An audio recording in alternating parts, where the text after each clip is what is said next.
you all do that. Got it. Okay. Got it. And So you think we're ready? yeah, so do your little housekeeping thing with that Okay. screen. Sure. Well, good evening, everyone. I am so happy that you could be here with us as we do a recap of our membership summit from August. It was a busy weekend, and we know lots of people were not able to make it. But tonight, what we're going to try to do is fill you in, and I want to start by some housekeeping things. To have the best Zoom view, you may want to change it to speaker view. And also, if you will write your questions in the chat box, we will come back to those at the end of each section. And then we know we can't jam everything that we did that day into an hour to an hour and a half, but we want to try to give you as much good information as possible, stay within our time limits, and maybe even get you out a few minutes early. Now, I'm not making that as a promise, but I'm saying that might happen. And then you know that there are opportunities for you to get the PowerPoint. It is on the district website under Club Leadership, and then you go to Membership. Also, all the printed materials are in the same location on the district website. So Faith is going to monitor our questions, and she's also recording this. And if you can make sure that you're muted unless you're speaking, and we're going to get started. We've got a PowerPoint for you. We want this to be as interactive and as good as possible. But before we get started, I would like to call on our district governor, Joyce Moran, for a welcome and some comments for the day. Welcome, DG Moran. Hello, everybody. I am so pleased that so many of you are on the call. You know, all good things in Rotary come from membership. It's our people who make everything happen. It's the people who give us the joy. It's the people who leads us to the impact that we can be proud of. And I know that many of you were, many of the clubs were not able to send representatives down to Newberry, but I'm pleased that just about everybody has managed to make it back on this call. Some of the folks on this call also had representation in Newberry, but you're interested in hearing and having more people get exposed to the information. That's wonderful. I say thank you and congratulations to you for that. What you're going to hear is a lot of really good information from folks who have been working with this issue for quite a while. And you're doing it within the context of RI President Jennifer Jones' call for all of us to first see to the care and comfort of our members, to make sure that we're all in touch with one another, that we're understanding how folks are feeling, that we're doing our very best to try to make our meetings, however we choose to set them up, interesting to folks, and to really give opportunities for people to engage in a variety of ways, because we all come at Rotary a little bit differently on this. So my request is that we all just approach everything with an open mind, and we be sponges and just absorb what we're hearing today.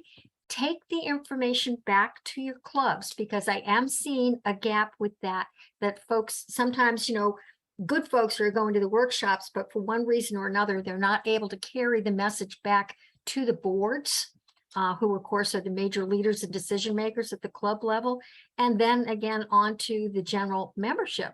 So I invite you to share what you learn with your boards, have club assemblies to discuss the topics with your club member, you know, the general membership, and then I'm trying to give everybody permission slips to go ahead and be flexible and imaginative, keep what you like, add new things in, just do a refresh and stay in touch with one another. So thank you for coming, and Carol, take it away.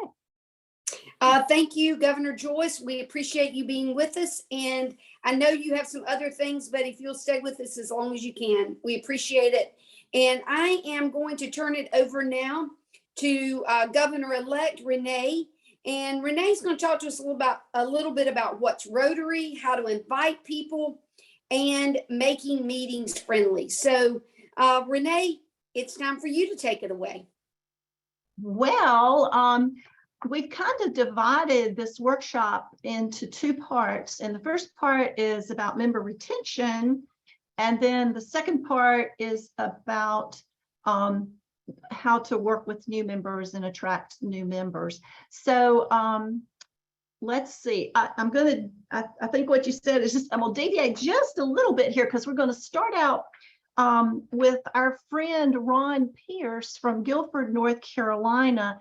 And he was a president-elect of his club.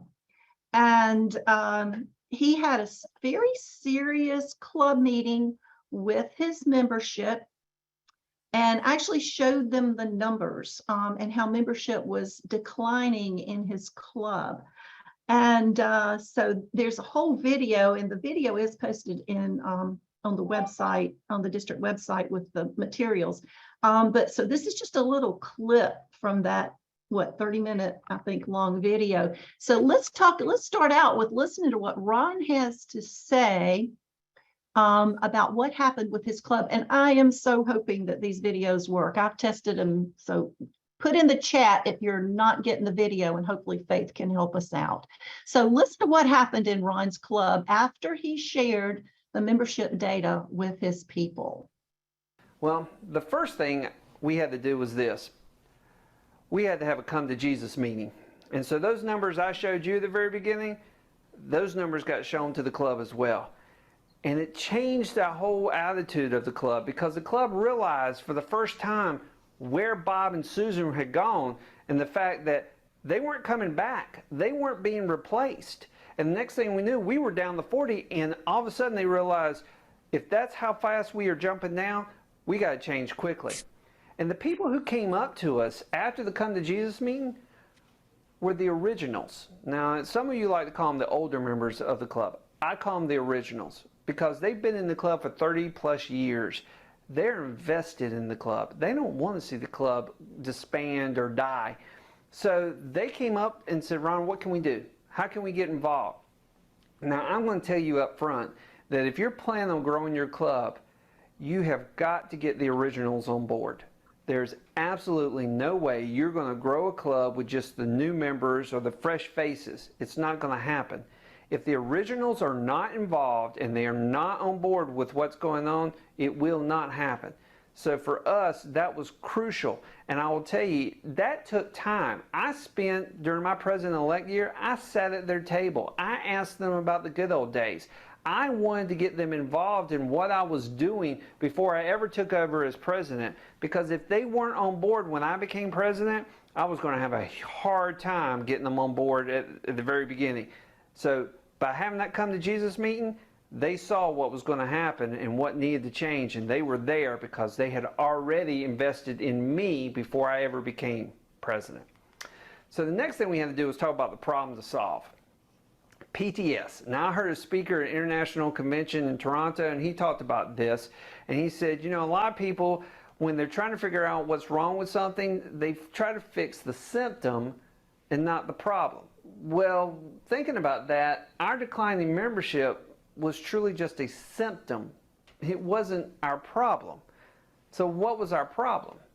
Well, our problem was we had lost our passion and purpose in being Rotarians.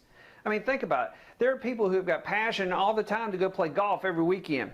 Okay? You're not going to get them away from the golf course. It doesn't matter what comes up. They're going to be there. They've got a passion for playing golf. Why didn't we have that same passion for being in Rotary and attending our meetings? It wasn't there. So we had to figure out how to get this back, because we weren't consistently focused on helping others. We were listening to speakers or talking to in the meetings with each other. I mean, it was just kind of a social gathering. Maybe we'd write a check or something, but that, you know, that was it. And then we'd do the big project occasionally. But we really weren't. Okay, so there we go. So he's got a problem to solve. Did y'all like, how did you like the originals instead of, you know, the moldy oldies or whatever? He calls them the originals. So that's what we're gonna have to hope to help everybody with today, is how do you regain that passion and that purpose in your club and engage your membership. So with that in mind, we have Kara Hamilton. Kara, you ready? Ready?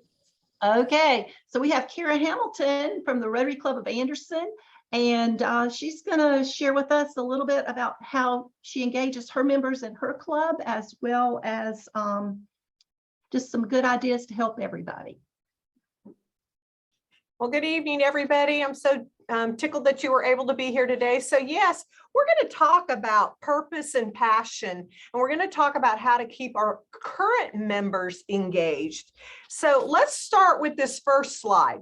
So I don't know how many of you are familiar with this, but this is a resource that's available to all of us on the website. The website's noted there on the slide. It's called the Rotary Health Check. And what this is, it's really asking your members what they want. What's working with the club currently? What's not working? And I can tell you a couple things. Number one, what Ron just said is people, when they find something that meets their purpose and their passion, they're going to show up. So what you need to do is check with your members. Members want to be heard.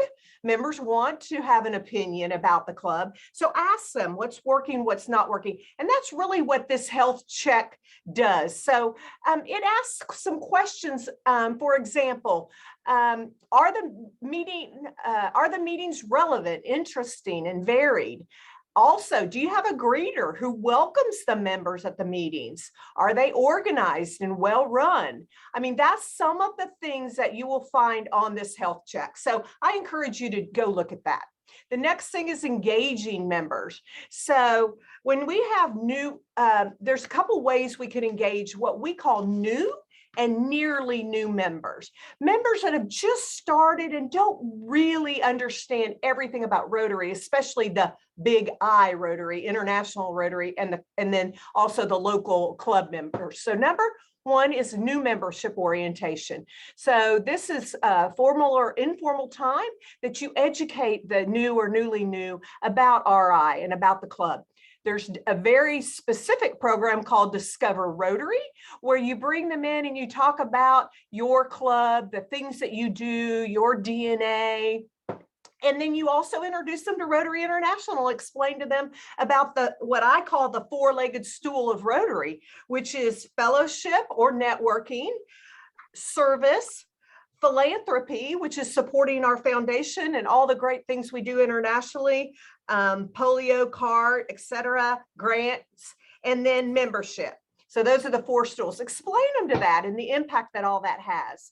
And then the last example I'll give is one from our particular club. We try to do a Discover Rotary on steroids, I'll call it, which is a tour of Rotary. And it was like we gave our members, nearly new and active members, a little card, and we had little tables where they could hop around. And one table would be about philanthropy, talk all about foundation and CART and polio.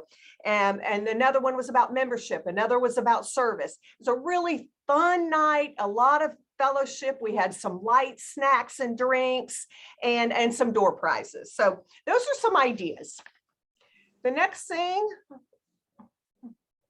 is engaging member. There's a thing called a Red Badge program.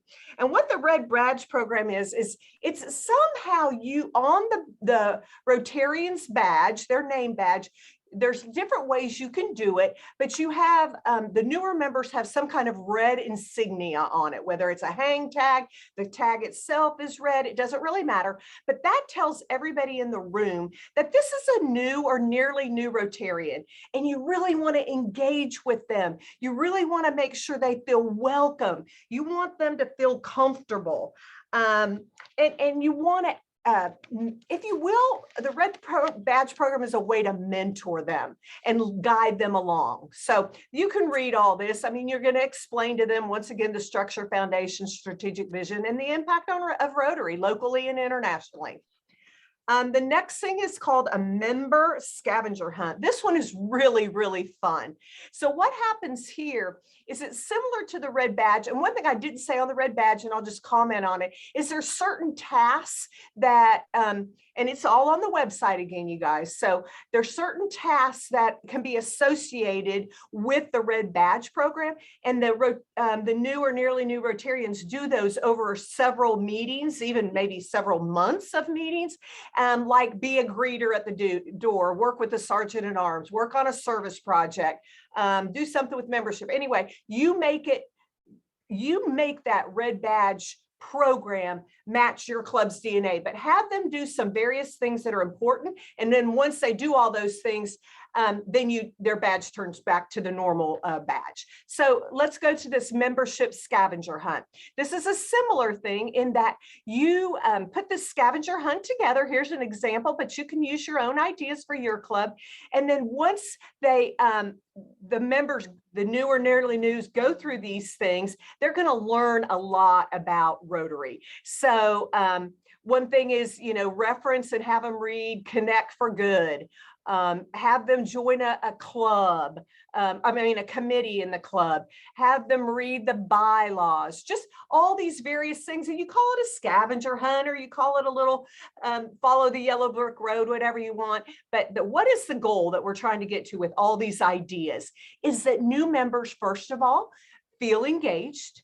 They find out more about Rotary International and the club, and they're meeting people, and they know the most important thing that Renee referred to in the beginning, that Jennifer Jones, or I'm sorry, it was District Governor Moran, that our members feel valued, they feel engaged, they feel welcome. I can guarantee you guys, no matter what you do, if you do that, they'll come back and they'll come back and they'll come back. Okay. Let's see. So these are some other ideas. So the club meetings, once again, if they're fun and they have purpose and passion, people will come. So make personal connections and contacts. It's a lot of what Rotary started out as is a networking opportunity. Ask them what they do, make connections, invite them to get involved, invite them to be on a committee, invite them to join you side by side with you on a service project. Have the meetings be well organized, high energy. When members miss once or twice, kind of like what you do at church, you call them and you say, are you okay? Everything okay? You doing all right? Send birthday cards, let them know you care. One thing our club is doing, because we've had a real growth spurt, but we're really worried about now retaining that growth spurt, is a group of us we're called champions or ambassadors. We've been given a list of 8 to 10 members that we need to reach out to between meetings. It says, hey, how are you doing? Missed you at the last meeting, or glad I saw you at the last meeting, whatever is relevant to one of your 8 or 10 members. So anyway, those kind of things. So keep your meetings engaged and keep people that feel welcome. And yeah, it's always about having fun and fellowship. Welcome people at the door. There is nothing more important than to me walk up to Renee and go, hey, Renee, call her by name. How are you doing? Do icebreakers at the beginning of the meeting. At our club, what we're doing now is we're doing 2 member spotlights or icebreakers where an original, if you will, it tells about how long they've been in Rotary, something they like about Rotary, what they do, kind of that networking thing. And then a new or nearly new does the exact same thing right after it. So people continue to get to know each other. That's the member spotlights. There you go. And then, always talk about your fundraising, your service, and then have some fun, have some social events. Let's see.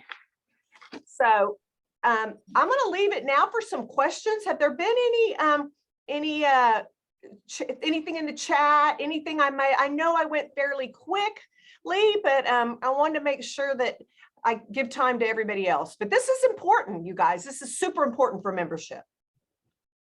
No questions so far, but there may have some. Okay. Why don't we take a few minutes? If you've got a question, unmute yourself and let's talk about it. We've got plenty of time, and Cara did a great job making so many good points. So if you've got some examples that you'd like to share, we would love to hear them. And you guys, I apologize if I went too fast, but I really want to make sure that we have time for all of this. There's so much good stuff here. So this is Ramona, right, from the Rotary Club of Greenville. So I'll just echo on something that has now started for our last guess it'd be 2 meetings, is doing that, if you want to call it that icebreaker at the beginning. So we're all at round tables, but Wade will just pose, like this last one was your favorite restaurant or a restaurant you're dying to try, right, in the Greenville Yeah. area, to just start that kind of engagement. The last one prior was because coming off of summer, summer vacation, just something you did this summer to share, just to get people, again, getting better connected sitting at your tables before we launch kind of into the formal part of our meeting. But it's been really nice, right? It creates a good vibe once you first like settle in. So I just wanted to echo that it was a good thing to do. Very good. And Ramona, you bring up a good point I want to bring up, and this is one thing our club's starting to do. And Renee mentioned this earlier. Well, actually, it was what Jennifer Jones is, once again, it was Governor Moran mentioned earlier, is we are really being challenged right now to be innovative in our clubs and really make our clubs fit our membership. And so what we've started to do is we had a pretty, I would call it a formula for our agenda. And we've started to mix it up a little bit. There is no rule that says you have to have a formal speaker and program every meeting. So we had a meeting a couple meetings ago where it was all about fellowship. And there were little questions on the tables, and we got to ask each other several of the questions like you just posed, Ramona, with the members at our tables. And everybody to a one at the end of the meeting said, that was so fun. I mean, we did a few announcements and stuff, but I bet it was probably 30 minutes of just chatting with our fellow Rotarians. It was very pleasant. So I don't know if you have Yeah. anything to say on that because you were there, Carol, but I thought it was great. It was great. And I think that the very important thing is, and this is another one of Ron Pierce's comments in part of this video, is that when you have questions that are not the same old thing we ask our friends that we sit with every time, it engages new people. If it's a visitor or if it's the speaker, they don't feel left out. They feel like they're part of the conversation as well. Right.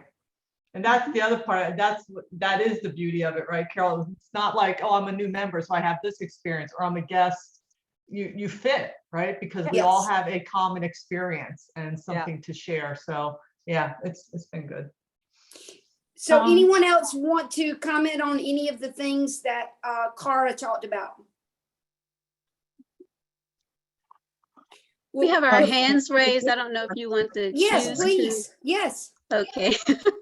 I'm used to being in virtual spaces, and raising the hand is the best way Yes. to Yay. yes, to speak. So I just wanted to mention that I'm having a fun year as the president in our club, and something that we do each week is we kind of are mixing DEI along with the wants and the inner desires of all of our members by asking them about their favorite songs. So having a one-on-one meeting with every single member prior to the start of the year helped me to gain a compendium of maybe 40 to 50 songs. And when these songs play each week, they're trying to figure out whose song is that? Whose song is that? And then afterwards, they see an image of all of the, actually it's when you first come in, but you see all of the different artists on the screen, and you notice the variety of the people that are on the screen and how different they are. And it just makes people say, I've heard 3 times already, look at how diverse the people are that we like to listen to. We want to incorporate that now in our membership. So it seems really small and minute, but it's kind of a micro affirmation that brings people together. What an excellent idea, Rashari. I think that's something that clubs could use. Thank you for sharing. And I think Governor Joyce has her hand raised. I do. Yeah, just a quick comment. When we're talking about stretching our imaginations and trying something new, even if it's something that works out, yay, we want it to work out. That doesn't mean you have to stop thinking of it just that way. For example, a lot of the things like the scavenger hunts, treasure hunts, and so forth, put some responsibility, and it's good, on the new people to do thus and so, right?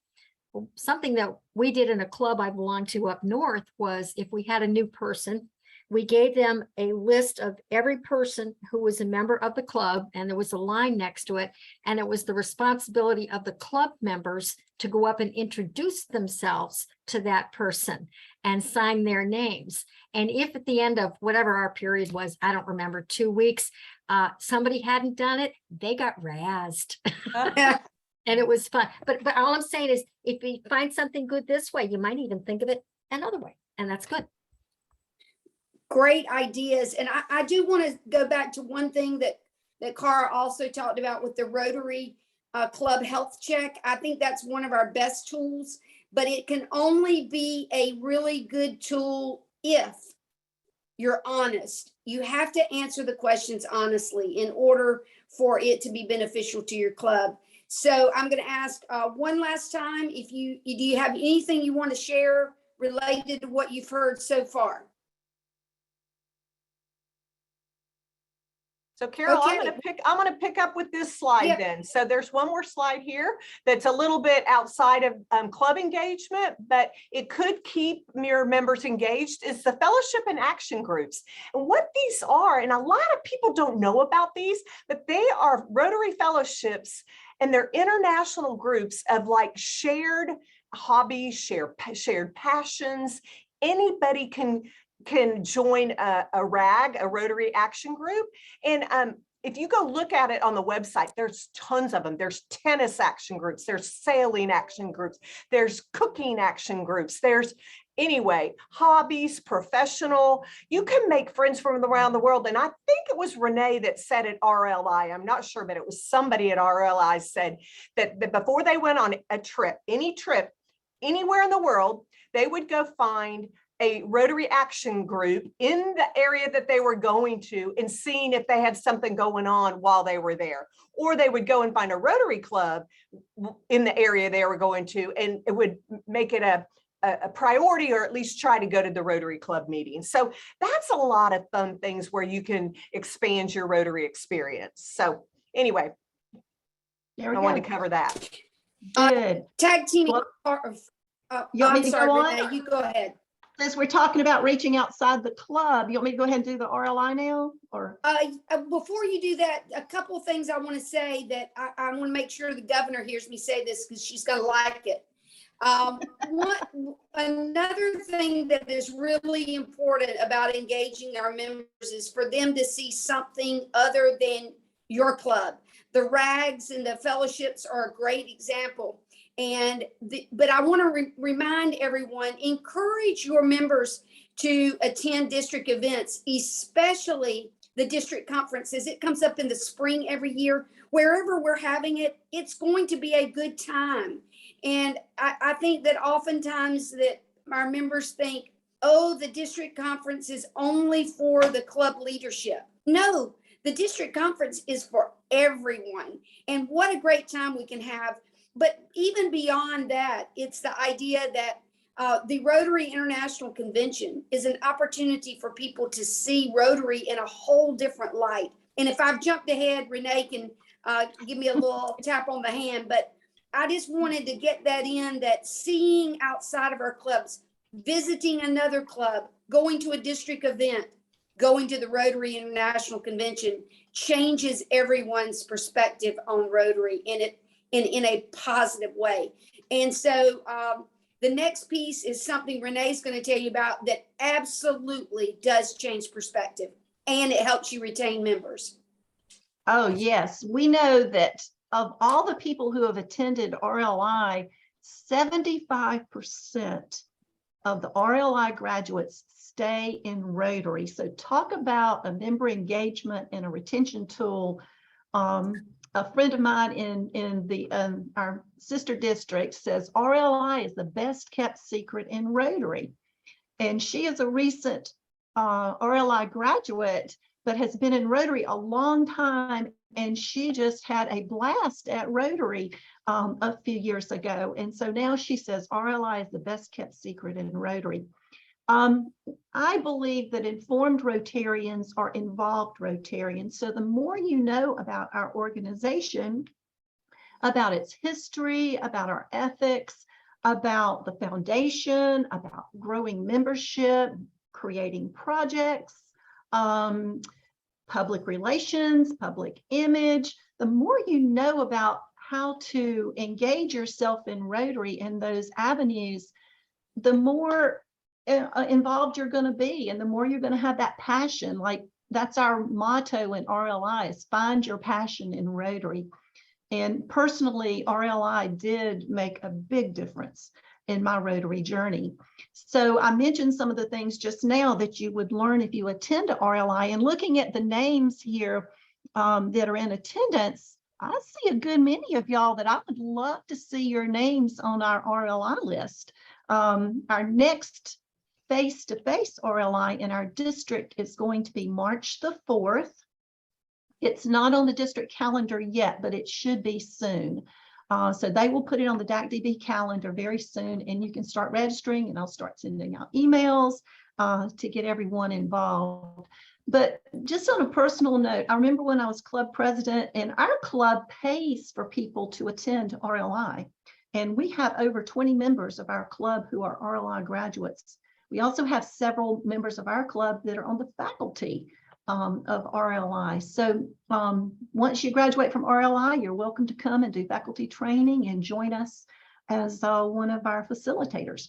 But I know as club president, my people would come back from RLI and they were so excited because they had heard from other clubs about what they were doing in their clubs, their projects and their things they were doing at meetings and how they were growing membership. And they would hear all these wonderful ideas. And as club president, I'm kind of going like, yeah, we'd love to do that. Would you like to be in charge? You know? So they came back with wonderful ideas every time. When you attend RLI, you're not always with just people in our district. There'll be oftentimes people from Hilton Head, from Charleston, from Myrtle Beach, from Asheville, Charlotte. Every now and then somebody from Georgia will sneak in. So you do learn from other Rotarians outside of our district, and that's a real exciting time. So I hope you will join us and find your passion in Rotary. Oh, by the way, you can do virtual RLIs, and they are very interactive. We divide people out in groups. We have a lot of interaction during those online sessions. And you can find out when those are either by going to our district calendar, or you can go to the website that's right here on the screen for you, rli33.org. And if you go to rli33.org, it'll tell you a whole lot more about the curriculum that you will experience during your day of training. There are 3 days of training, or 3 parts. So you do part 1, it's an all-day experience, part 2, an all-day experience, part 3, an all-day experience, and you graduate. Oh, one exciting thing happened the other week in Duncan. Our part 2 folks have bonded so well, I think it was about 10 or so of them in there, that they have decided to all attend part 3 together so they can graduate. So that's the kind of experience and the kind of friendships you make by attending RLI. So I hope your clubs will encourage you to go, and I hope that they will support you financially as well in attending RLI. Any quick questions on RLI before we continue with member engagement? Renee, we had a question about, and I think I know the answer, but I'm gonna let you tell them. The March 4th RLI is going to be in Anderson, South Carolina. So I'm hoping to use my new faculty training for that event as well. And we're excited. We'll look forward to spoiling you when you come to Anderson. But one other thing is that when I went to the faculty training just a few months ago, I got on a committee that is working on a new graduate course for people that have done all 3 parts. This was available long ago when I went through the first 3 parts, but we're trying to put it back together. So there's going to be more learning available through RLI. But Renee knows RLI back and forth, and I just saw that Rashari was talking about the Clemson Sunrise Club. They also pay for their members to go, and there are other clubs that do that. So if your club doesn't, I highly recommend that you think about how you make that possible. It is a retention tool. Yes. Okay, Carol, I think you're going to talk to us some more about engagement. Absolutely. You know, we hear a lot about a couple of the avenues of service. Community service, we hear all the time in Rotary because we are about making our communities better.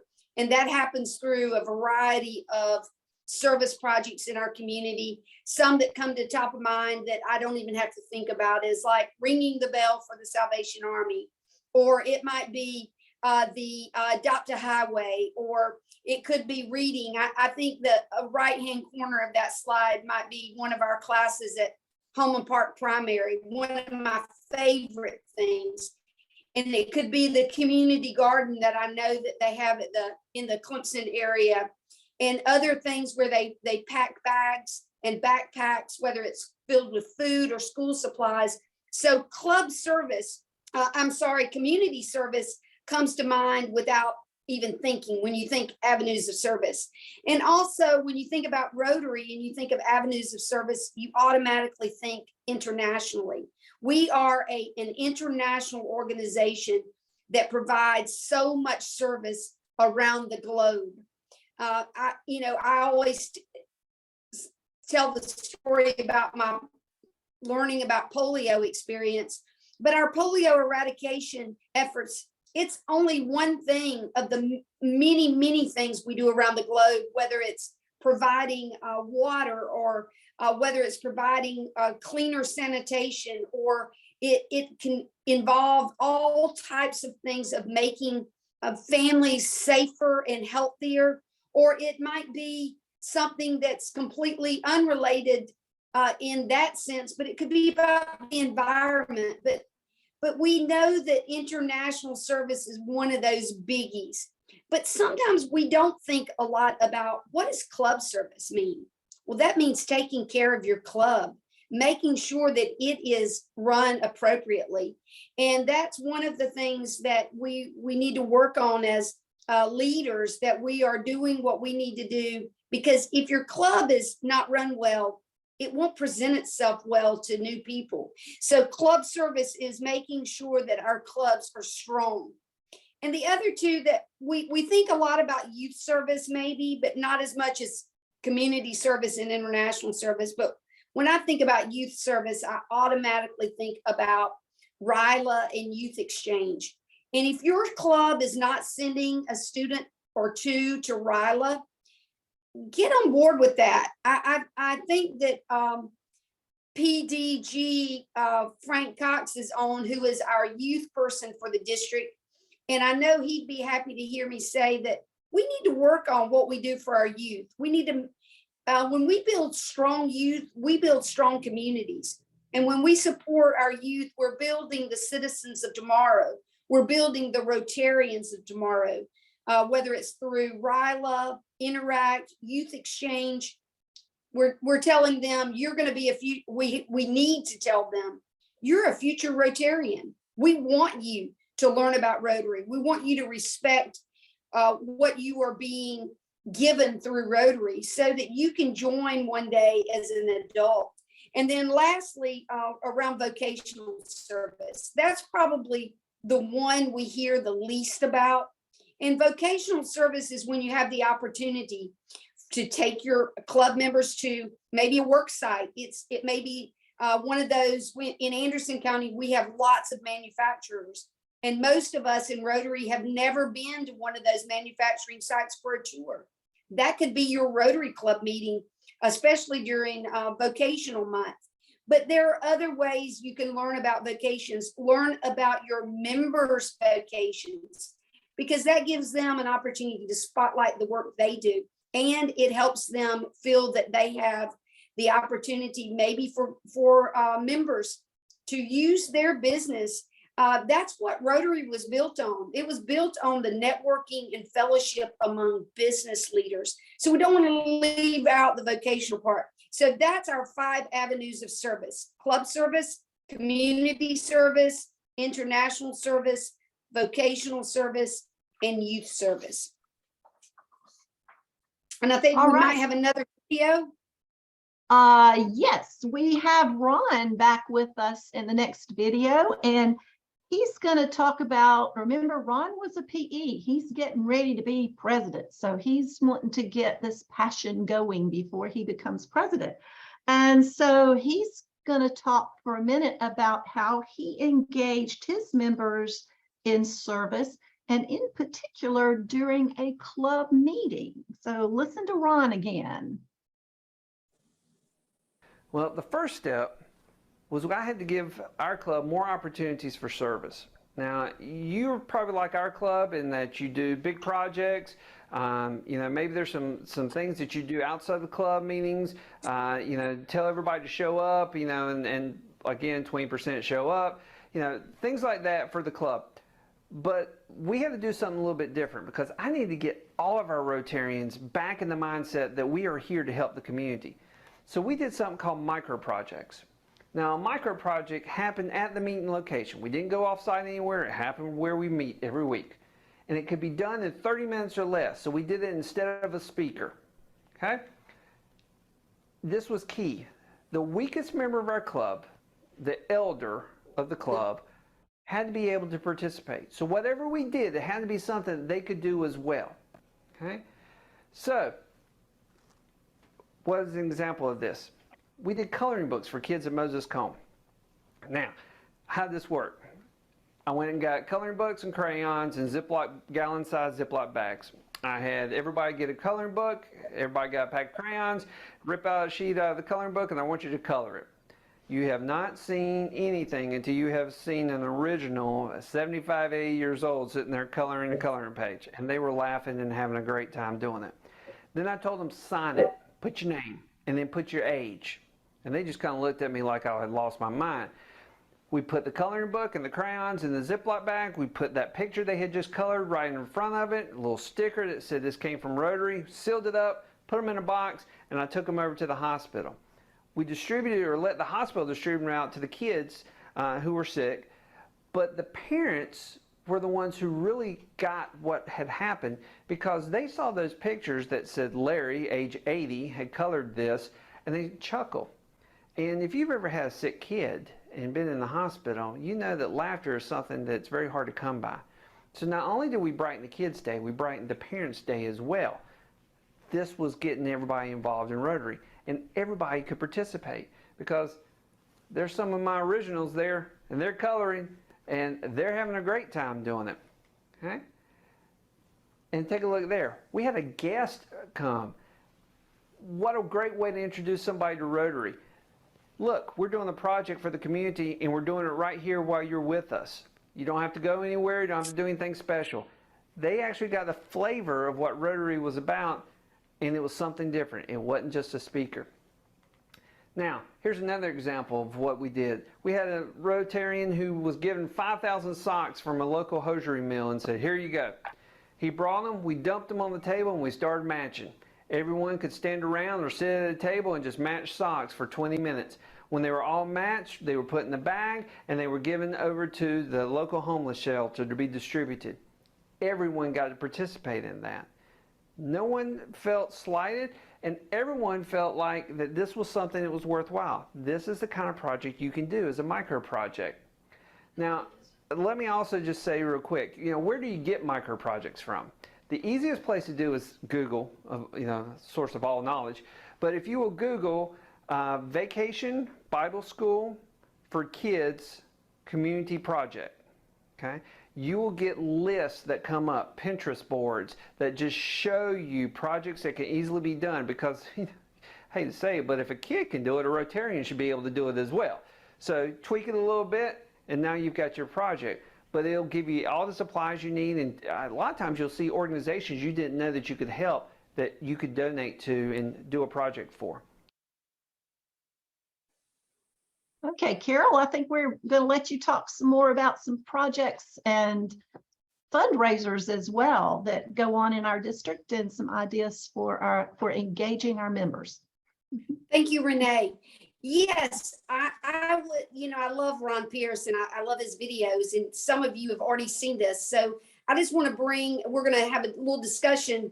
I want us to talk about some of the micro projects that maybe your club is doing, or some of the other service projects. There are two that are on the screen that are done by Pleasantburg, and their club, the Dress a Child, is one of their service projects where they take children in, they're buying them clothing. There's a multitude of club projects. I know that I believe it's Blacksburg and Gaffney, the Greenville Club. They do the shoes for children. And then there are clubs like mine that do reading. And then the Pleasantburg Club also does a big event where they bring in school students who sing, and then they turn around and use that money for scholarships. So you've got service projects that are beyond the club level.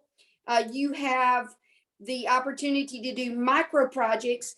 And I think if you go to the next slide, it is about the Clemson Club doing their oyster roast. And it is a huge, huge fundraiser, but it only happens because their club members are all in to putting this event on, and then they turn that money around and they put it back out in the community. There is another one that comes to mind in our part of the district in Anderson. The Greater Anderson Rotary Club does Dancing for Our Heroes. It draws about 700 people, and every member of their club is totally engaged, and they have to be to put on that large of an event. And again, they work with a number of the nonprofits in the community, but Rotary gets a huge headline that evening. So there's lots and lots of ways that we can have service. It can be micro, it can be a community-wide, or it can be member engagement through a fundraiser. So tell me somebody that might want to talk about some of the service projects your club's doing. I think Nancy Blakely was just putting something in the chat. Nancy, why don't you tell us what you were? Yeah, putting- we were packing, we all donated canned goods and, cereal boxes and stuff, but also other items, but just for children that go hungry on the weekend. So we were packing those and they were distributed at school. Yes, ma'am. Thank you. So everybody could, we just made a line and everybody could help out packing the little sacks for each one. Very good. What other ideas did people want to share? Hey, this is Rashika. Just a plug for Empowering Young Ladies, which is a Rotary initiative. I really have fallen in love with the idea of a period project.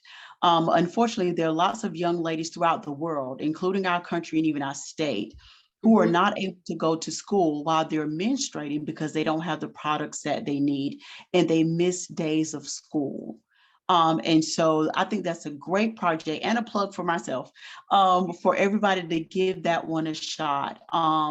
There are lots of schools that I'm certain would be willing to take those projects, to receive those items, as well as any local homeless shelters or shelters for women, because sometimes those products can be hard to gather and people don't always think about donating those things. But it's very important and it's very essential. And so I just wanted to give a plug for that. I think that's a great, easy project. Not sure how the men are going to take that one on. So that might be kind of a Girls of Rotary evening. You can make it a social / project, but I think that's also a fun way to serve others and have a good time and enjoy Rotary. I love it. Who else wants to share a project? I guess we have maybe 3 or 4 we're working on right now, but one of the ones that we're doing is a 3-part food project. And the first one is to help serve students on Clemson's campus for their food pantry. And one of the ones that our membership kind of looked at me sideways about was providing books to juvenile delinquents for the month of October, which is actually the National Youth Action Justice Month. So that's going to be something new for our club that's just given dictionaries to about 400 students and companion books. So a total of maybe 800 books in the past 2 weeks already. And so we're going to add on something new and venture into new territory with delinquents rather than students who are above board all the time. So that's definitely something different. Thank you for sharing. Well, if you notice, there's a new screen up and it says fellowship for member engagement. That is one of the most important things about Rotary, is for us to get to know each other. There's only one thing I can see that's wrong with this particular slide, is that I'm not in the picture. This was from the district conference in Rock Hill, and these are all my folks, our assistant governor and members of the Anderson Club. But it is so important for us to have a good time together. So great fellowship. So I think that kind of breaks down a lot about retention. And so Renee, we're going to a new part, aren't we? Yeah, and before we go to that new part, I want to go on to the fellowship thing one more time and plug our foundation dinner is coming up in November 18th. We've been sending out emails for that, and that will be a wonderful time for fellowship with Rotarians from across the district, and to also meet some Larry Lunsford, who is our Rotary Foundation trustee and vice chair. So that will be a great time to have some fellowship within our district. So I hope to see many of y'all there on November the 18th, and I know Joyce would too. Okay, now I think you are correct. Let's move on to part 2, where we're going to talk about attracting, is everybody okay with engaging members?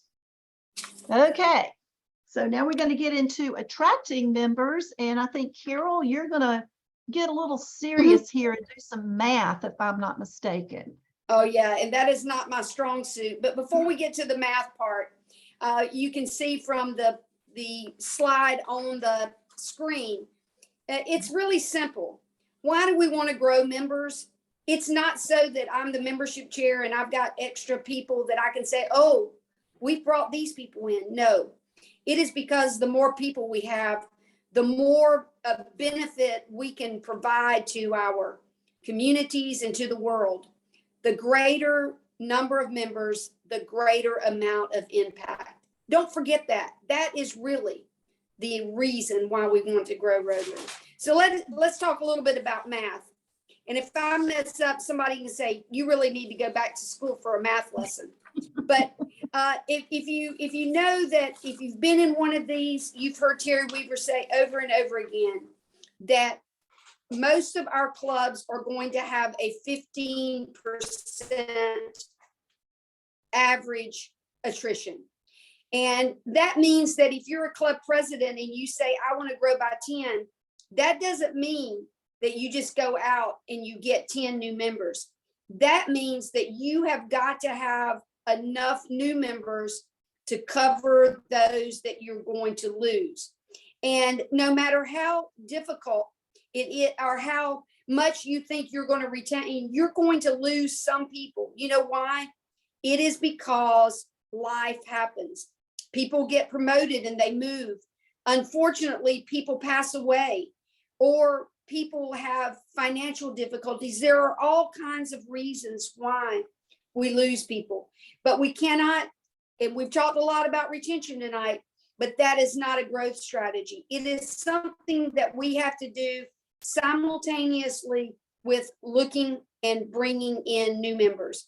Attraction rate must exceed the attrition rate. Now that's pretty easy math for me. And in doing so, if you are president-elect and you're on the call tonight, I want you to do what Ron Pierce did, and I want you to go and look at your club membership history.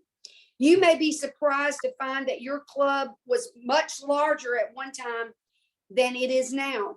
I know that Butch Hughes is on this call, and that was one of the things he did.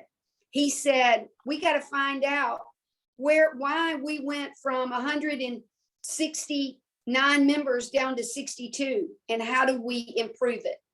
You got to know what you need to know in order to improve it. So I'm going to turn it over again to Renee to talk about inviting people. I finally got it right. I had my part turned upside down, but we're now going to the invitation. Yes. Okay. Well, the first part is really about make your club so attractive that people are calling you and emailing you. How do I join your club? You know, so if you're doing those things that we talked about in the first part, hopefully people would be saying, hey, I know you're in Rotary. How do I join? I saw your Facebook page. I saw the article in the paper. So I think Terry even talks about that in Anderson in particular, the population of the whole county versus the small number of people who are actually in Rotary. He uses Anderson, I think, in Greenville a lot of times as examples. So get the word out about what you're doing, and hopefully you won't have to be going out, making phone calls and trying to attract people that way, that people will be asking to join. But one thing with Rotary is pretty much every one of us, I'm sure, on this call was invited to join. So it really starts with an invitation to join Rotary. So when those people do ask, how do I join Rotary? You need to, like Kara was talking about in the beginning, you need to go over with what they're getting into and help them understand what Rotary is, and then offer them an invitation. So it can just begin with a simple conversation. So maybe you're standing in line in Target and you have your Rotary pin on, and someone says, what's Rotary? I see your pin. What's Rotary? Or I know sometimes people will see I've got a Rotary sticker on the back of my tablet, and people will say, oh, I've heard of Rotary. How do I join? So my thing right now is, if someone said, what's Rotary to you right now, would you have a simple, concise answer? And if you don't, you need to come up with one. Okay. And I'll tell you another little hint here is that when someone says, what's Rotary, or how do I join Rotary, depending on who that person is, I might have a slightly different answer for them. So if you know who you're talking to, sometimes that have several little speeches prepared so that you can maybe share something concise with that particular person. So think about that. Keep that in the back of your head, is what would you say if someone says, what's Rotary? Maybe you left a Rotary event and you still have your Rotary t-shirt on or something like that. I know my dad wore his Rotary pin on his suit coat. It was always there. I don't ever remember seeing my dad with a suit coat on that his Rotary pin was not on it. And I'm kind of that way too. So get your pin collection going. But anyhow, this graphic is also in the handouts that are on the website. So when you talk to someone about Rotary, or they say, what's Rotary? Please don't, our mission and our vision statements are wonderful statements. But if you just recite that back to them, it's just going to go poof. Okay. Don't go into, oh, we're eradicating polio and we have water projects in Honduras and we have goat farms in Haiti. You don't want to go off onto that too much when someone says, what's Rotary? Because you probably want to keep it local, something they can identify with. So when someone in your community says, what's Rotary, or how do I join Rotary? Why would I want to join Rotary? Kind of keep it local at first and talk about what your club does in your community.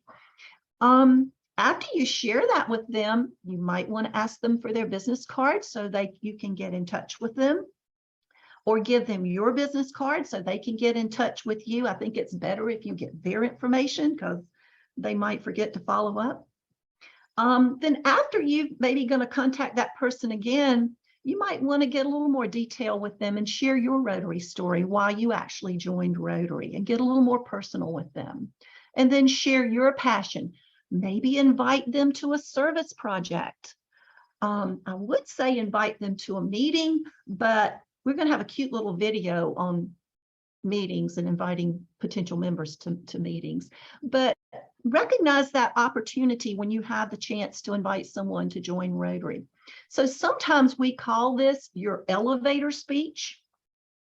In other words, so have a little speech prepared, and we call it the elevator speech because typically you're only on that elevator with that person for 30 seconds, a minute.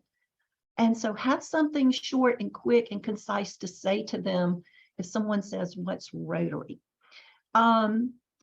And then you can get more detail if you're standing in line at Costco and you're going to be there for 30 minutes. You are sometimes. You might can even talk a little bit longer about what Rotary is and what your club particularly does in the community. So what I want you to do now, when we do, there are some really cool activities for identifying prospective members. And they are in the handouts on the website. So I would like for you to maybe look at some of those ideas for identifying potential members and how to invite those. But unfortunately, we're doing the short version today, so we don't get to do those fun activities with y'all. I like this graphic because you might talk to someone about Rotary, and once again, they may not get it, and they may just look at you real puzzled and say, but what do you really do? Because they see your newspaper articles, they go to your fundraisers, they go to your oyster roast, they probably see you out there working in the community gardens and things, but you might want to tell them, you know, when you join, these are some opportunities that will become available to you through our network of Rotarians.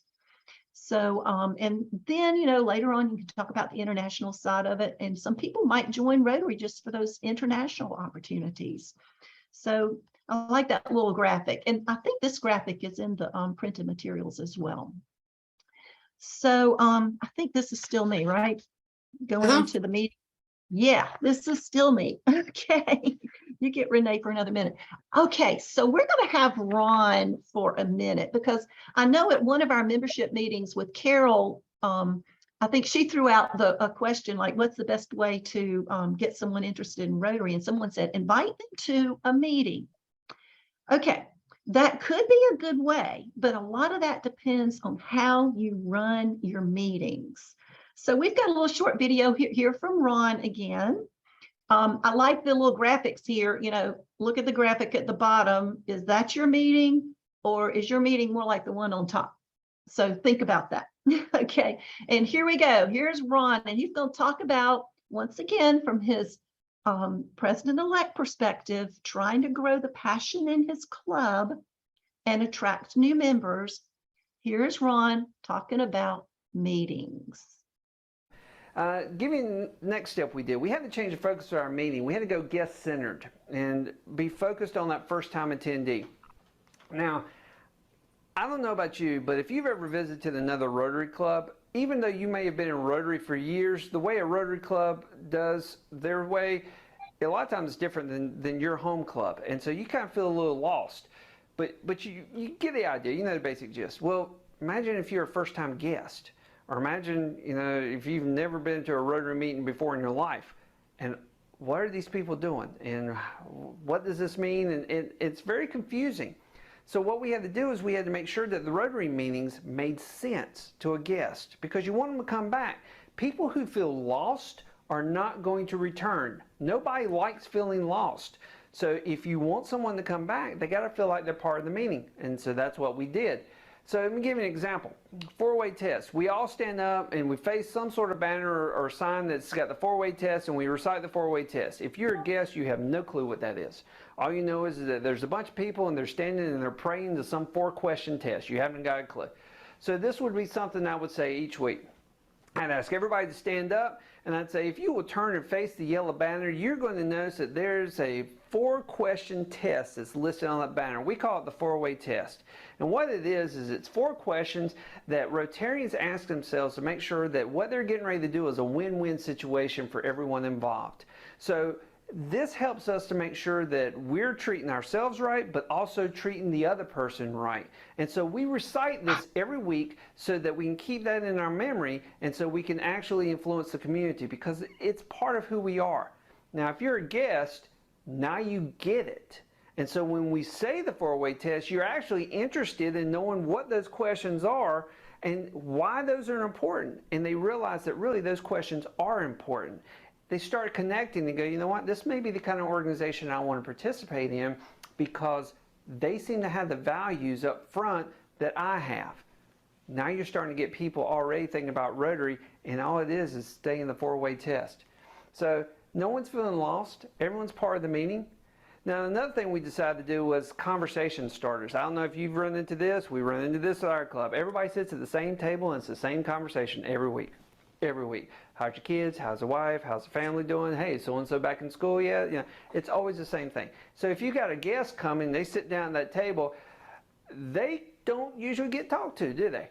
It's usually the same people talking and then acknowledging that there is somebody there, but rarely do they get conversations started. So what we did was we said, okay, enough of that. So we put a little stand on the table, and I had a white envelope that had a pre-printed question inside the envelope. And I would tell everybody, it was like starting to mean, if, you know, I randomly pick somebody, you know, whoever's wearing blue at the table or whoever has the least amount of hair, you know, you grab the envelope and you're going to start it. And the question might be something, what's the best book you've read recently? Or growing up, what was your favorite cartoon? You know, something like that that would start the conversation. Everybody gets to participate. It's going to be questions that the people who normally sit with each other have never asked each other. So they're going to learn new things about each other.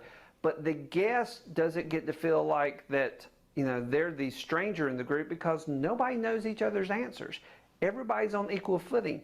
And that's what a guest wants to feel like, that they're just as much a person in this Rotary Club as anyone else. And so that's what we're helping them to do.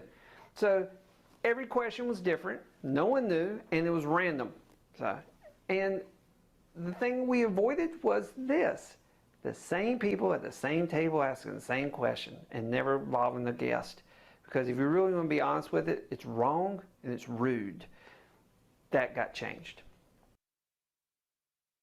Okay, I hope that gave y'all some ideas for things to do at your meetings if you have invited a new member to come in. So upgrading that club experience, very important. All right, Carol, you want to add any more to that? No, I think if we go to the next slide, I want to kind of wrap up this portion before we move over to Butch in his part of the program. I think it's really important. We have to be intentional about growing our Rotary clubs. It will not happen just because you go to bed every night and go, I hope our Rotary club grows. I'm president and I want it to grow. That will not do it. You've got to be intentional about inspiring your members to want to invite people to service projects, to socials, to being part of that. And I don't know if you've noted this, because I've watched Ron several times, but on his pocket, he has a button that says pray. And I'm a person that believes in prayer, but I believe that you have to put your actions along with your prayers. So if you're going to grow Rotary, let's grow Rotary because we have intentional actions. We know that we're a membership organization. We do service. It's our product, whether it is in our communities or around the world. And don't ever forget that our members are our customers. We must be relevant to meet their needs so that they will not vote with their feet and run off and leave Rotary. It's often been said that people do not leave Rotary, they leave Rotary clubs. And that is usually because they are not having the experience they desire. And so let's be consistent with our growth. And as we have talked about earlier, let's engage our members immediately. If we want to keep them, that's how we do it. And so we want membership growth because we can do more if we have it. So Renee, I'm gonna go back to you because I think we have a video. Yeah, I think this is Carol's favorite video. I love this video. So this is a little video about Anytown, and it's going to lead into what Butch is going to share with us. All right, so I hope you enjoy it. As Rotary, we often ask ourselves, how do we grow personally, professionally, and organizationally? The answer is simple. To grow Rotary, we need more Rotary clubs. Let's use Anytown as an example. Anytown is a city of 100,000 people and home to one proud Rotary club. But there are hundreds of other people of action, just like us, who are uniquely qualified to become Rotary members. They share the same drive and represent the values and fundamentals of a Rotary member. So why aren't they members? Well, the current club meets on Monday. There are leaders in Anytown who can't meet on a Monday. By excluding this segment, the potential members in Anytown has shrunk. Now consider, what if the meeting is at noon on Monday? There are people who can meet on Monday, but can't meet at noon. So now we have a smaller audience for Rotary in Anytown. Of the remaining group, some aren't interested in a club with a sit-down lunch and speakers. They are passionate about service, but aren't interested in a traditional club experience. And that is okay. The Rotary Club of Anytown isn't doing anything wrong. It just doesn't appeal to particular segments of the community. And if we're going to thrive for years to come, we must adapt and embrace change.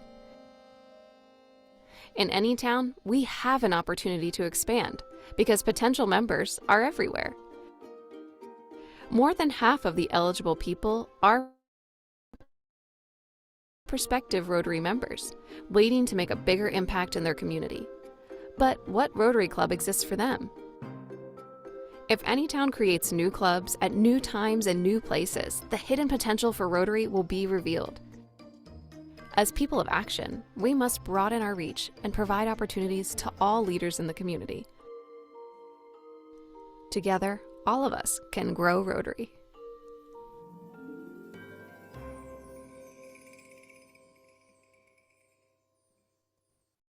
I really love that. And that is a great lead in to having Whoops. Butch. You like it so much, it's coming back. Rotary. We often Oh, There we go. well, this is a great segue into our innovative clubs chair for the district, talking about how we can grow Rotary in a whole different way. So Butch, take it away. All right, thank you, Carol.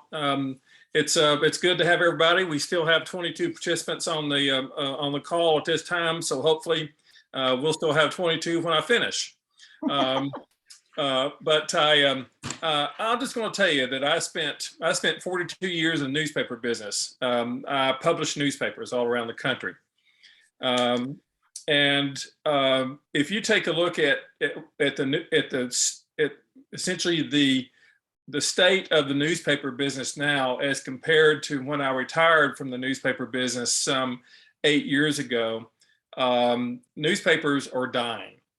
I mean, that's the best way that I can put it. Newspapers are dying because they haven't changed. They have tried to force people to online, but people still want to read. For the vast majority, people want to read the printed newspaper, have it in their hands, where they can be able to write on the crossword puzzles or do puzzles or read the comics, and they don't like to do it from a computer. And newspapers did not adapt to the change, did not adapt at all. And Rotary has recognized that we need to be able to adapt. We need to change in order for us to be able to meet the needs and the desires of potential members. And that's the reason why I am here tonight to talk to you about what we can do in order for us to be able to make our clubs innovative. First of all, I joined Rotary in 1995 and have been a part of Rotary clubs in California, in Tennessee, in Indiana, and in South Carolina, and all my newspaper stops. I'm just going to tell you that since 1995, I have heard many different excuses as to why people don't want to join Rotary or can't join Rotary. And so I've got a list here that says that, well, you know, I can't meet weekly. Well, the reason why I chose my particular club, the Rotary Club of Anderson, was because it was a grandfather club, meaning that from its inception 106 years ago, that we were able to meet only twice a month instead of every week. So that's the reason why I joined our particular club. I've also heard people say that, well, you know, the meeting time or the meeting place is just inconvenient for me. I can't make it. I've also heard that I can't afford the dues. I've also heard that I'm really not interested in sitting and eating a meal and listening to a boring speaker, that I'm only interested in service projects. I've also heard people say that the club meetings are boring. And I'll have to admit that I have sat through a whole lot of boring Rotary Club meetings. And then I've also heard somebody say, including myself, that everybody in this club is old. And I was a part of a club when I first joined Rotary in 1995 in California, that it was a legacy club, meaning that there were a lot of blue hairs and gray hairs in the particular club.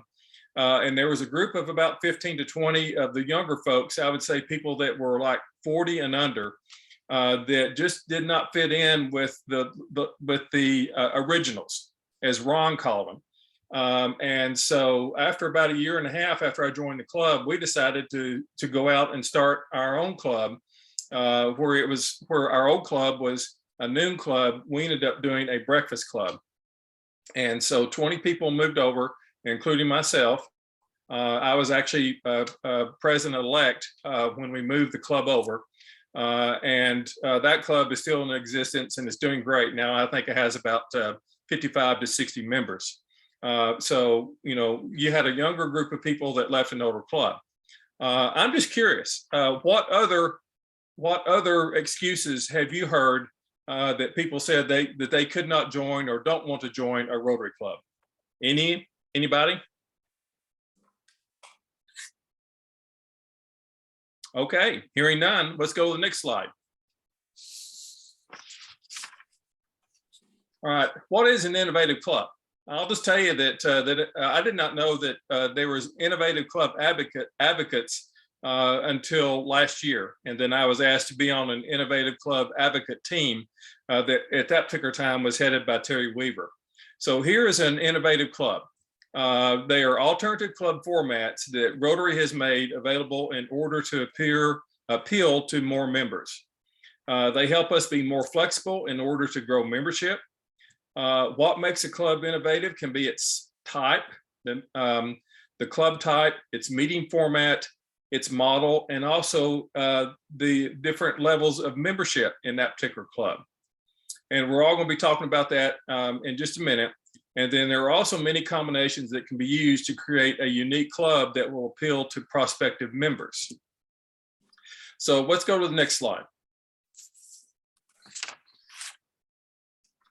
Let's talk about innovative clubs.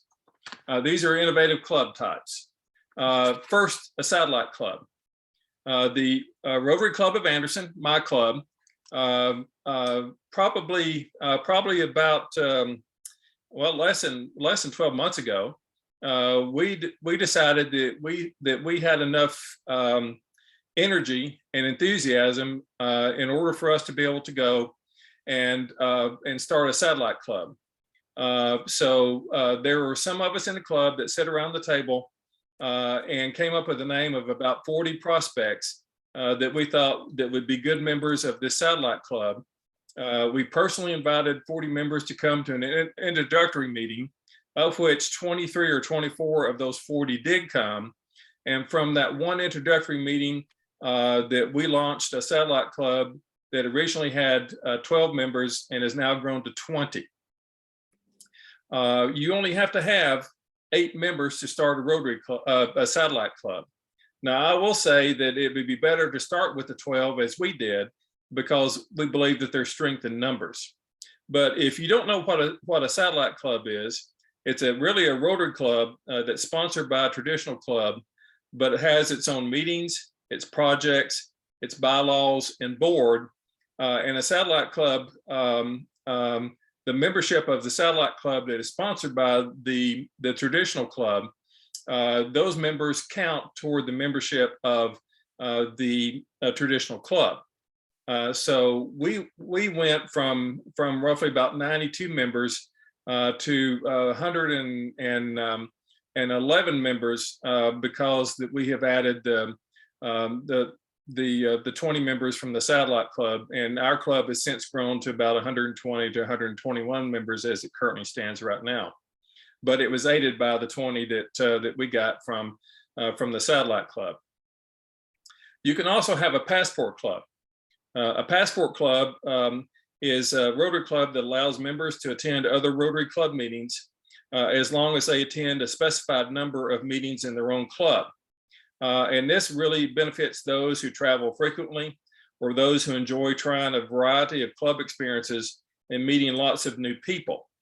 So you could consider a passport club, and especially in markets like Greenville, the larger cities in our area that have a lot of people that do travel, they could be a good part of a passport club, just because that they can travel, and when they're in their travels, they can attend a Rotary Club in whatever city that they're in. You can also have a corporate club. A corporate club is essentially those people that can't get away from their corporate job or manufacturing job, but have an interest in service and have an interest in Rotary. And what we do as a Rotary Club is that they could form a club under the corporate umbrella. So you have management, leadership of that particular corporation, as well as workers in that corporation that will meet there in that building and have, like, over a lunch or a breakfast or even after work, is to be able to conduct Rotary business and be a member of Rotary because they are part of that corporate club.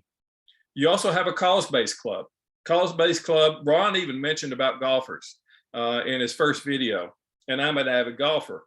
I have a group of about 12 to 16 people that I regularly play golf with, and just think if those 12 or 16 really wanted to be a part of Rotary, which I know several of them are and do have an interest, is that we could actually build a Rotary Club about playing golf.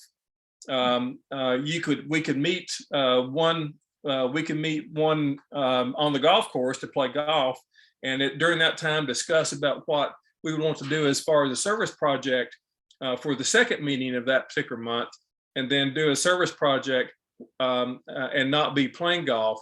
So in 2 meetings a month, you would have one meeting where we are playing golf and determining about what we're going to do for the service in the second meeting of that particular month, and then conduct that service.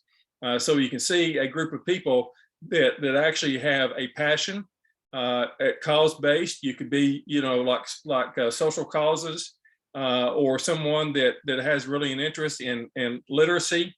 A group of people that can actually get together and form a club just because that they are passionate about a particular cause. You can also have an alumni-based club. Alumni for Rotary is someone that used to be a Rotarian, or used to be an Interact member, or used to be a Rotaract member, or a Rotary Club member that for whatever reason left their membership and have had a period of time where they have been away from Rotary, but still missed the friendship, still missed the service projects, and the influence and the impact that it has on the community. They can actually come back and form a club, and it be an alumni-based club. And then the last is a Rotaract club. Rotaract typically is a college, university based club of students that want to be a part of service and also be a part of Rotary while they're continuing their education, their higher education. But you can also be a Rotaract member after you graduate from that university or that college, for someone that, say, between the time that they have graduated from college to the time that they're about 35 years old, that you can also be a Rotaract club member in that regard. So a young person that graduated from a university that was a part of Rotaract, you can continue that while being a part of Rotary through that. So those are the type of innovative clubs that Rotary is now recognizing. So let's talk about type of memberships. In fact, our Rotary Club, several leaders of our Rotary Club just last week had a long lunch where we talked about the different memberships that we can add to our Rotary Club in order for us to be able to grow membership. So here are some of those that we discussed. Family membership. How many? I'm just curious. How many of our members on the call today have family membership in their club, meaning that you either have a husband or a wife that is a member of your club, but not their spouse or not their significant other, that could be a part of our Rotary Club, that could be a part of the impact that we have in our community, could be a part of the service projects that we provide, but are not members of the club, maybe because they just haven't been asked, or there's not an avenue in order for them to be able to be a member of the club. Well, we have a family membership at the Rotary Club of Anderson. Just to give you some specifics, our annual membership for our club, essentially all in with all the dues, with all the meals, is $757 a year.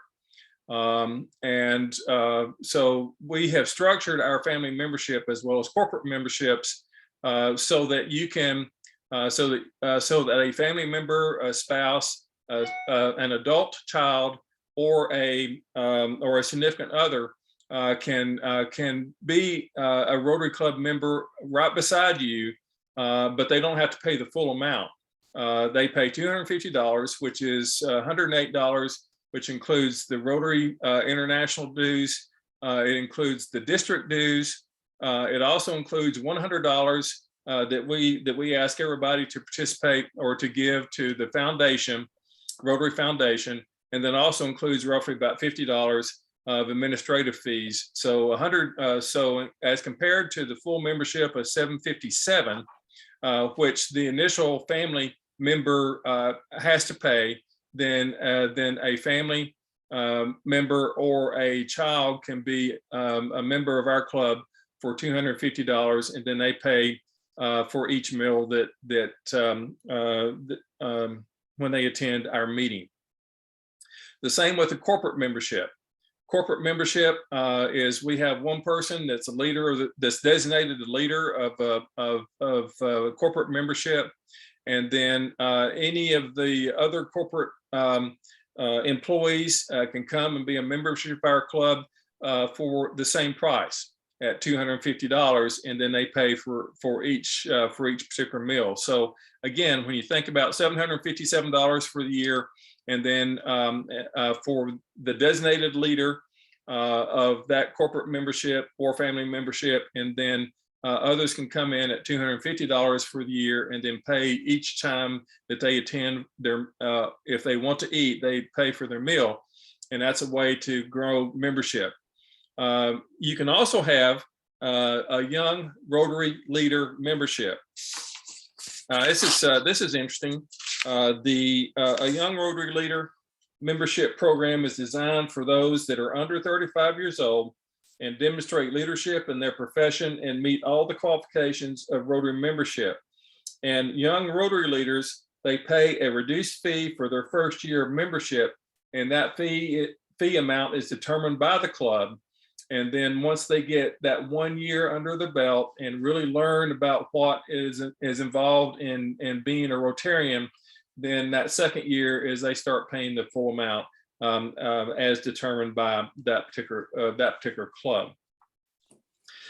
You also have a trial membership or an associate membership. The goal of a trial membership is to give both the individual and the club an opportunity to get to know each other over a defined period.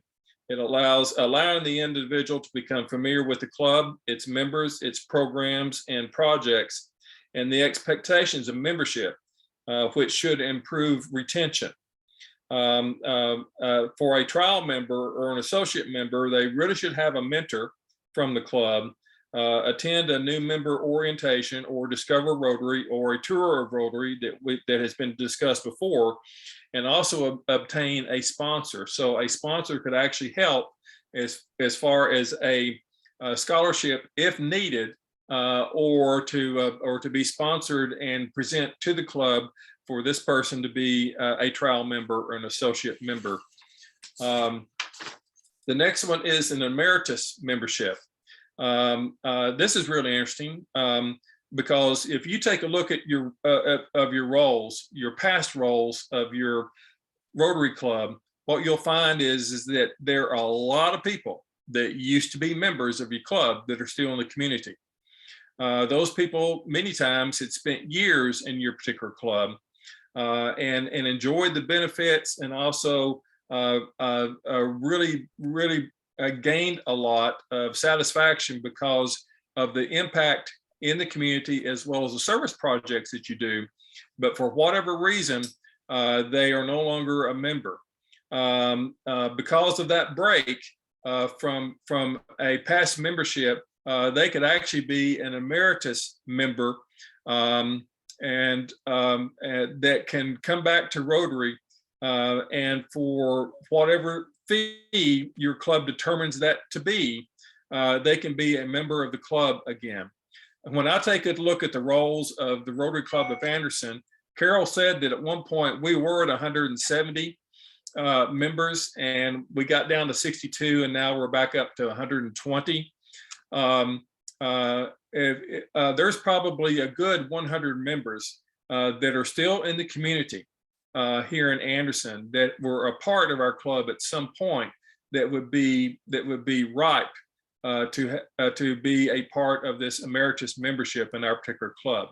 And just apply that to your own club, and what you can see that you can grow through membership, the people that at once was actively engaged in your club but are no longer engaged, but could be a part of your club again. And then the last one is service only membership. That goes back to the original slide as to why people don't join Rotary, because they're only interested in service. Well, guess what? There is service only memberships that Rotary recognizes, meaning that they don't have to pay for the meals. That as long as they pay Rotary dues and district dues, which in our particular case is $108, then they can be a service only membership or member. They don't even have to attend the meetings, although it'd be good for us to get them into the meetings every once in a while. And then that particular case, they would just pay for the meals as eaten. But they could be a service only membership where we keep them abreast of everything that's going on as far as service opportunities in our club, and that they can be a member. So, they're counted as full membership in our particular club just from the service only aspect. Any questions about that? I've talked a lot. What I would say is that I'm willing to help, that I am just a phone call away.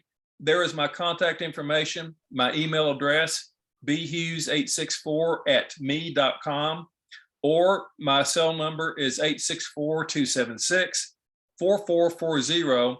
That phone is with me 24/7.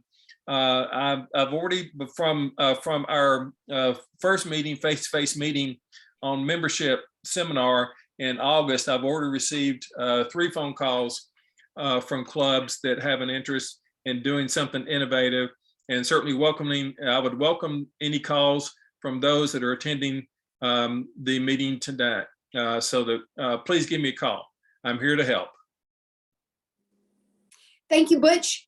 In fact, I would like to not only thank Butch, but I'd also like to thank Cara, and I would love to thank Renee and Faith for all of their help in putting this on this evening. As Butch said, he's a phone call away. Like him, if you would like me to come speak to your club about membership, I am also a phone call or an email away and would love to do that. What does it say? What is your plan? Without a plan, you plan to fail. So we want you to plan what you want to see happen in your club this year. And if you need help, please call on us as district leaders to help make that possible, because we do want to grow our Rotary clubs, not for the numbers, but for the impact. And I'm gonna offer up one last opportunity. There were some chats and we'll follow up. I know there were a couple people interested in what Butch was talking about. I'll share with him and see if we can't make it to one of your club meetings or one of your board meetings. So Renee, anything else, or are we ready to say goodnight? I think that's the last slide. Yay. Membership does matter, and we will see you again soon. Thank you so much.